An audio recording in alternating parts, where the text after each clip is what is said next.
Hello, and welcome to OG Comics Review, coming to you live from Panama City Beach, Florida, living the three stripe life. Guys, I am now into box number 10. Box number 10 from my personal collection that I'm going to share with you.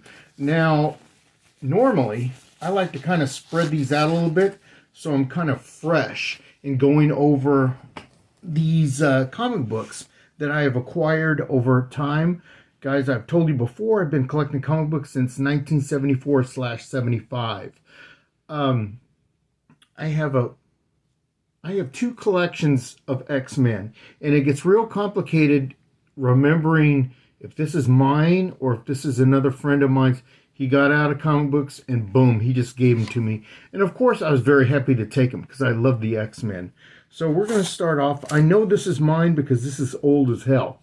This is X-Men. This is issue number 40, 1968. That is Frankenstein. And the big ripoff that we find out that it is not Universal Pictures Frankenstein. It's an android. I was very disappointed. Number 2 is issue 64 from 1970. This is the first appearance of Sunfire. Sunfire is from Japan, and of course, the original thing with mutants were they were affected by the atom. They were children of the atom. Nagasaki, Hiroshima, the atomic bomb, he was a mutant. Issue 95 from the X-Men. This is the death of Thunderbird. Thunderbird just goes to town on that airplane. Boom, boom, boom, boom, boom. Blows up. First of the new X-Men to die. And he was dead for many, many years. He was just recently resurrected. Guys, you know me. I don't like the mutant resurrections. I want it to go sideways. There's nothing in life if there's no death. There's nothing on the table. It's a very controversial thing, but I want it to go away. X-Men number 96. This is from 1975. This is the very first appearance of Dr. Moira McTaggart, who that's a big deal. She is a major villain of the X-Men now. And I'm going to tell you, they pushed her into being a major villain.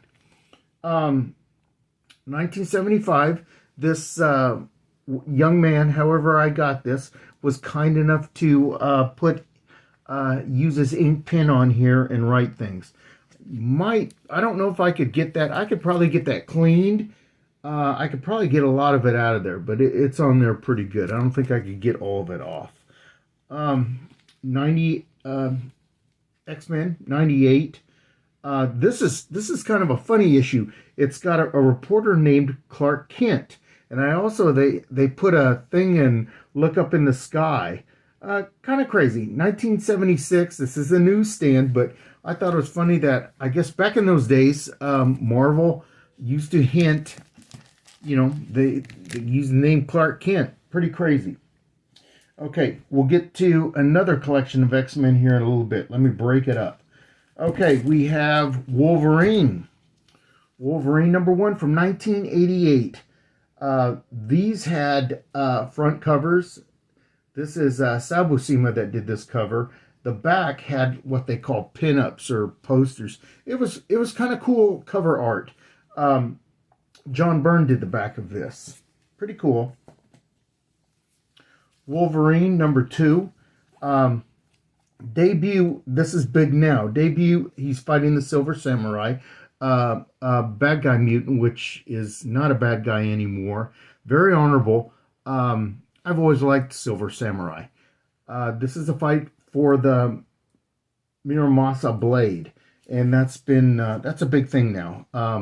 Logan Wolverine went to hell and got that. I know, real crazy. 1999, Wolverine number 6. What's cool about this, once again, those pinups in the back, and you can't see that. I don't have a clear backer board on this. I do have them. Todd McFarlane did the cover. This is iconic. This is number 8. This is Patch and Joe Fixit. They've used this a few times. Rob Liefeld Rob Liefeld back pinup. This is gorgeous. This is John Byrne, the great John Byrne, issue 17. Look at that. Just gorgeous. Gorgeous artist. Another John Byrne issue, issue 21. I wanted to put it up here and show you. Beautiful. Beautiful. Issue number 23, Wolverine, done by John Byrne. Gorgeous. This is issue 24. This is Jim Lee.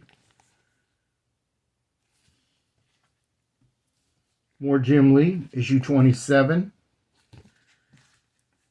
This is how crazy the 90s were. Issue 75 comes with a hologram deck card. That is attached to the comic book. It's not coming off, but it was just real crazy. Here's some more crazy 90s.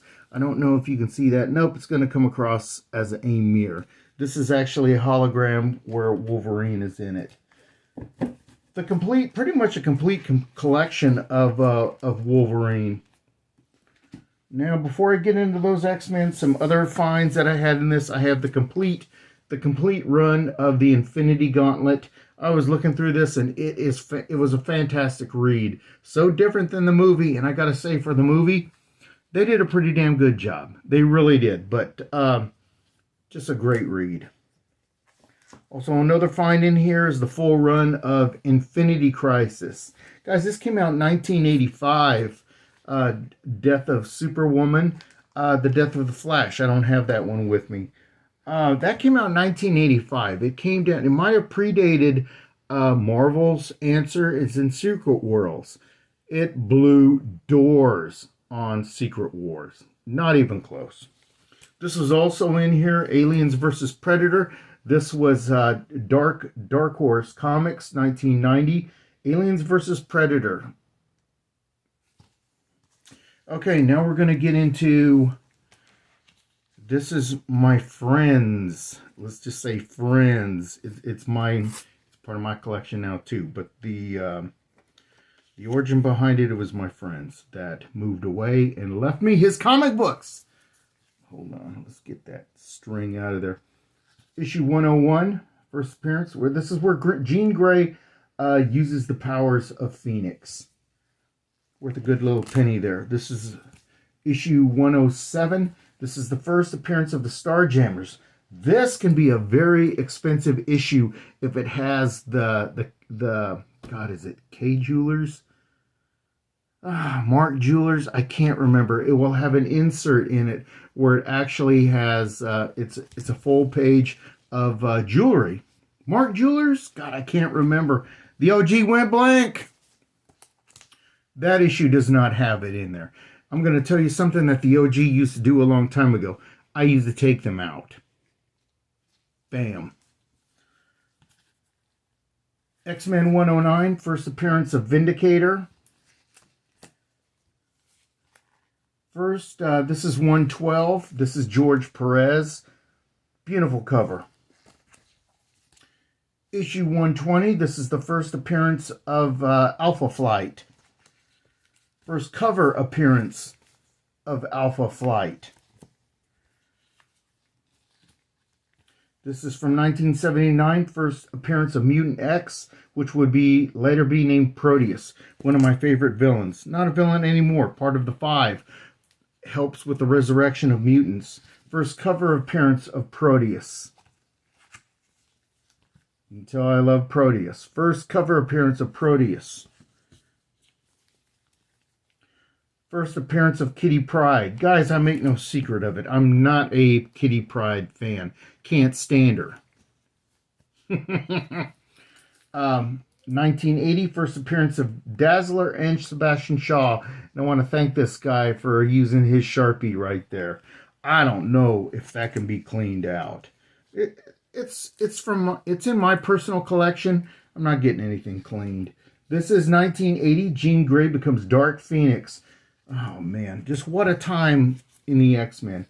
This is an iconic cover by John Byrne. They paid homage to this a billion times, but it's a beautiful. This is what is it? Future Days Past or something. Sorry guys, I'm just trying to get through this for you.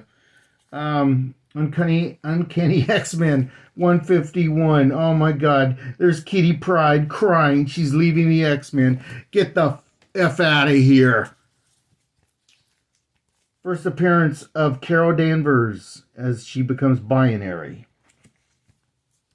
Uncanny X-Men 185. This is the issue where Forge's weapon is used on Storm, and it is a permanent dampener, mutant power dampener. She loses her powers for almost 4 years. And here's first cover appearance of the stupid mutant Forge. I can't stand Forge either. Just not real. I just can't stand him. He's Native American. That's cool. That's cool. How about they make Forge Mexican? Whatever. I'm just joking. This is X-Men 191, first appearance of Nimrod. You guys know I love me some Nimrod. This is a very interesting issue. This is 1985. This is a direct 196. Kitty Pryde is called a mutie, and a mutie is considered derogatory towards mutants. She has a retort for a certain man. I'm gonna tell you, she drops the N-bomb. Pretty crazy. Pretty crazy. Iconic cover here. God, I don't remember who did that. But, boom. And this signifies that this was a direct, not a newsstand edition. That's it for box number 10, guys. I hope you enjoy that. I do. A lot of those are some finds. They bring in a pretty good dollar. Doesn't matter. It is part of my PC, my collection. Guys, we're going to get out of here now, and you guys have yourself a wonderful day. Wonderful day. Send me some questions. We are out.